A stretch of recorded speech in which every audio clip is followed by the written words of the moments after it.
Hey guys, happy Friday.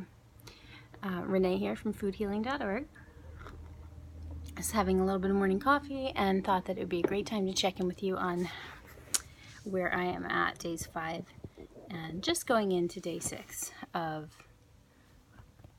how is that right? Yeah. Day 6 of the ketogenic diet, also known as keto. There are a ton of resources, just to let you know, out there on YouTube of some very shiny channels that do a phenomenal job of giving you all kinds of information, the good, the bad, the ugly, tips, all kinds of awesome stuff. This here is me. Now, just to give you a little bit of background, I am a holistic wellness consultant, food healing educator,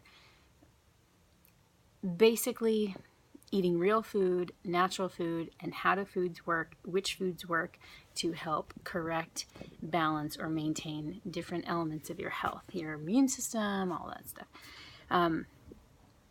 I've reversed a couple of things by changing the way I eat. I come out of eating Doritos, American cheese, and Diet Coke, but it's been a long time since I've eaten that way, and I progressively improved my diet and everything over the last 9 years. I made some real life changes,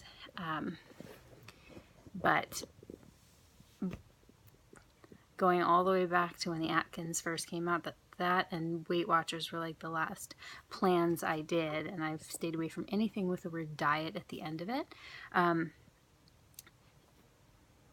I don't even like to call this the keto diet. It's a keto plan, or the keto method, or the keto, or just keto.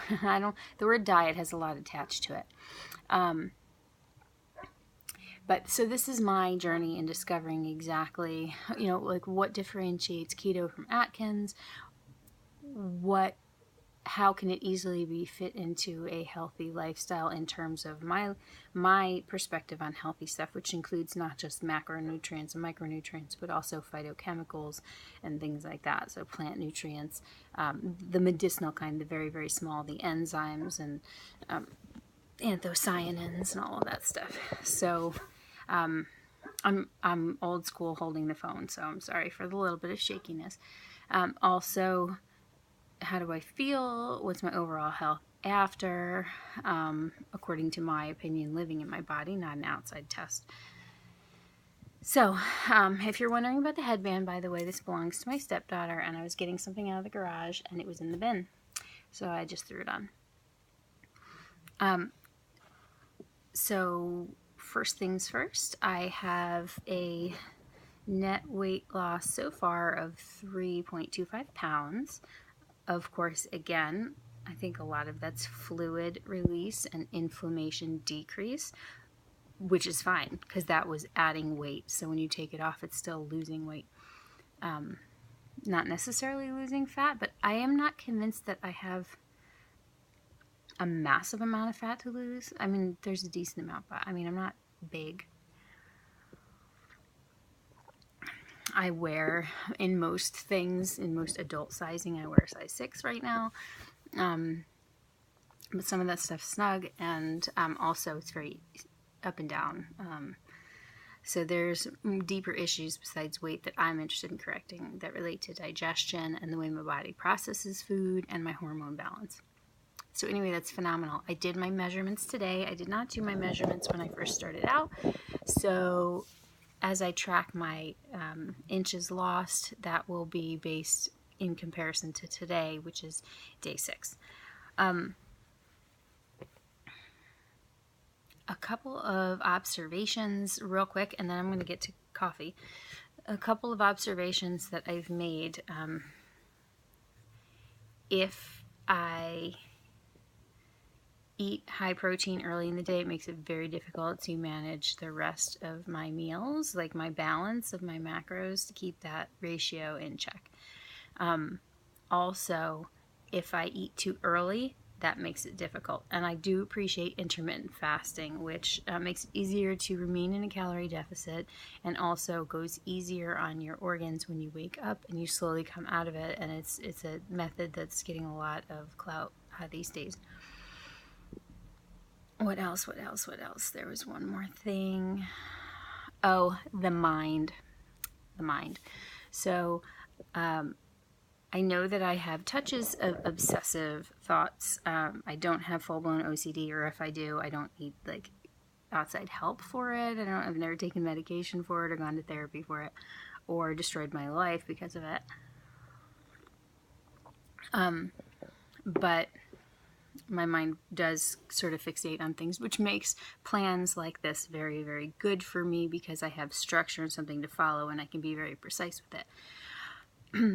And I am not alone. Millions of people, I think, experience this. The moment you tell yourself that you can't have something, the moment you can't stop thinking about it. You could completely pig out all day and then wake up in the morning and decide you're not eating bread, and you feel tortured from lunch on about no sandwiches, no toast. It's all you can think about instead of the millions of things that you can have. So I know that about myself. I experienced that. I think having, like, if I set out my plans for the week, I think that's going to be very good. I do remember when I did HCG, how even though I was on a very low calorie diet, I did not think about food because it's our instinct to wonder where our sustenance is coming from next. But when you have your meals planned out and you know, it's like that primal part of your brain can relax and not wondering where the next meal is going to come from. And trying to figure out and also trying to figure out how to fit in the things that you're craving into the day and all of that. But I've noticed that I am getting full on a reasonable and much smaller amount of food. For example, if I were to eat a chicken thigh and Brussels sprouts in the past, I could put 2-3 of them away just because of the flavor, not because I was hungry, but because I love them. And when I make Brussels sprouts for myself, I make 6 to 8, sometimes even 10 Brussels sprouts. Right now, I can only have 2. I only allow 2 so that I may stay within that carb amount and still get in some vegetables, and 1 chicken thigh. And I was full. My mind was trying to find ways if I could fit more food in for the day, but my body was entirely full. So some of the healing happens there. All right, so I only have another couple minutes. We're already at 7 minutes, 45 seconds. So I wanted to talk real quick about coffee. I drink really, really healthy coffee, but that's besides the point. I love it. If I could make one thing healthy, that might be it. Like unlimited amounts of it healthy. There are 2 schools of thought, at least in the keto community, about caffeine. One is that it that coffee increases the blood sugar, which interrupts ketosis and getting to ketosis. The other is that it actually increases ketones and helps, and also acts as an appetite suppressant and helps with the metabolism.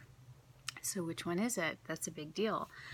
I currently am drinking like 5 cups of Americano, espresso and hot water, primarily made at home, a day because I just want to. However, I was down to 1 cup a day in the afternoon to avoid my habitual tendency to need it in the morning and all of that. So I know that I can be there, but when one part of life gets out of control, another part I tend to loosen the reins so I don't feel like I'm totally deprived in life. And so nothing to do with this plan. I'm currently choosing not to restrict my coffee intake because I know for my mental health, it's best that I still choose things that I enjoy at that high level to be okay. I still say yes to that. So here's what I have found so far, that there are cases on both sides that coffee can raise the blood sugar and therefore stop the fat burning process and the ketosis state. However, it seems there are indications that may be for people who are not accustomed to consuming, higher levels of caffeine, and that for those people who are, a little itty bitty, that it actually can help increase ketones and assist in the ketosis process, in addition to the other things I mentioned, which is helping with hunger, helping with energy, helping with focus, and metabolism. So I'm going to go with that. And I think that the mind also has a lot to do with things. If you eat, let's say you eat something that's not perfect on your diet, do you think cheat or do you think treat? Do you feel guilt or do you embrace it because it's already there, so you might as well enjoy it? I believe, and I believe that I've experienced, that if your mindset is one of appreciation and enjoyment and positive thinking, that your body processes things in a more healthy way. And if you feel like you have somehow betrayed yourself, or you feel guilty or negative about something, that your body will have more of a negative reaction. And what you're thinking is going to happen either way is probably true. All right, guys, I gotta run. Thank you so much for joining me. Please, if you want to follow my journey or learn about any of the other cool stuff we do, recipes, tonics, and things like that, please be sure to subscribe and hit that notification bell so that you never miss a video and that you're notified if we do go live. All right, see you all tomorrow. Bye.